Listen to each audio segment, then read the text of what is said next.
The lame magpie who had 7 green eggs.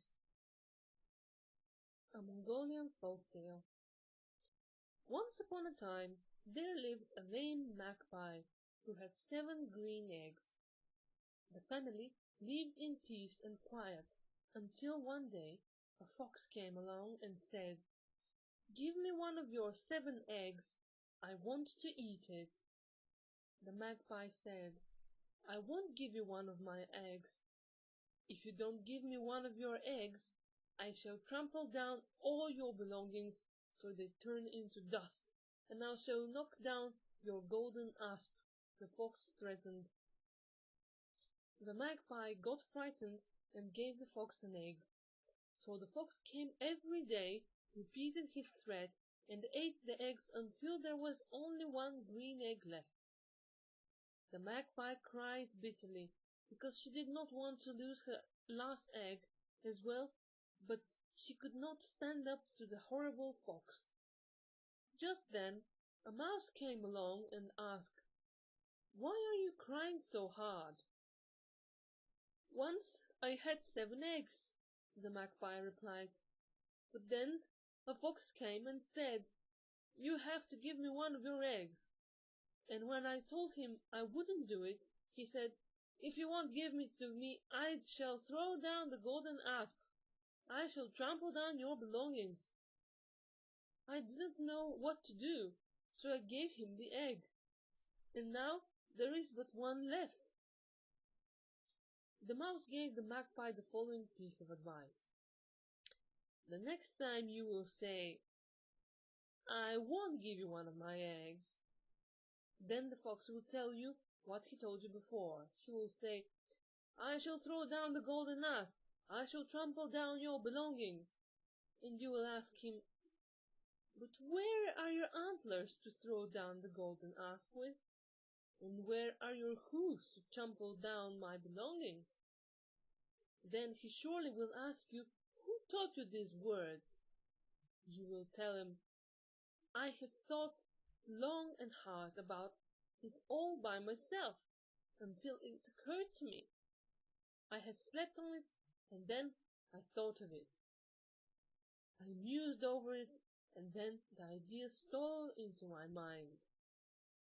The next day the fox came once again and said, 'Give me your last remaining egg.'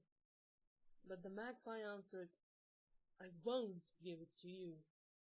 So the fox said, 'Well, then I shall have to throw down your golden asp, and I shall have to trample down your belongings so they turn into nothing but dust.'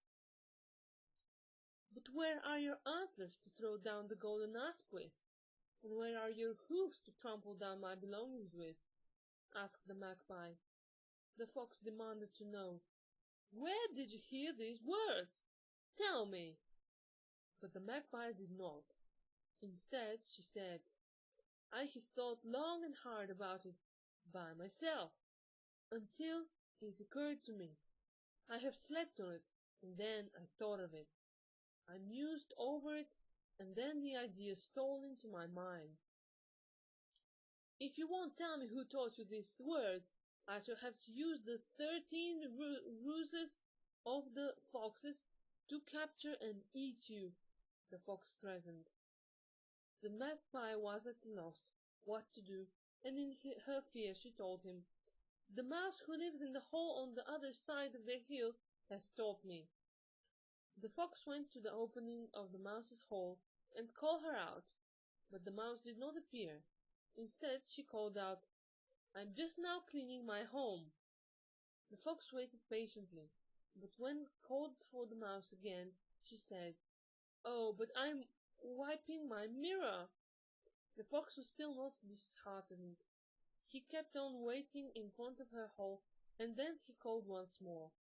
This time the mouse stuck out her head, and the fox said, 'What a pretty head you have! How pretty must your chest be!' The mouse showed her chest. 'Oh, but how pretty your chest is! How pretty your bum has to be!' The fox told her, and the mouse showed her bum. 'What a pretty bum! How pretty a tail you must surely have!' The fox wondered, and the mouse crawled far enough out of the hole to show her tail. "You have such a pretty body, but I do believe it would look even prettier if you were to jump out on that rock over there," the fox said, and the mouse, being as vain as she was, jumped on the rock. But as soon as she was out in the open, the fox pounced and caught her. But the mouse wriggled a bit, but when it became clear that she could not escape, she said, "When you chew me, I will smell, but if you take big bites, I will be more tasteful." The fox followed her advice, but when he opened his mouth, the mouse fell out and ran away.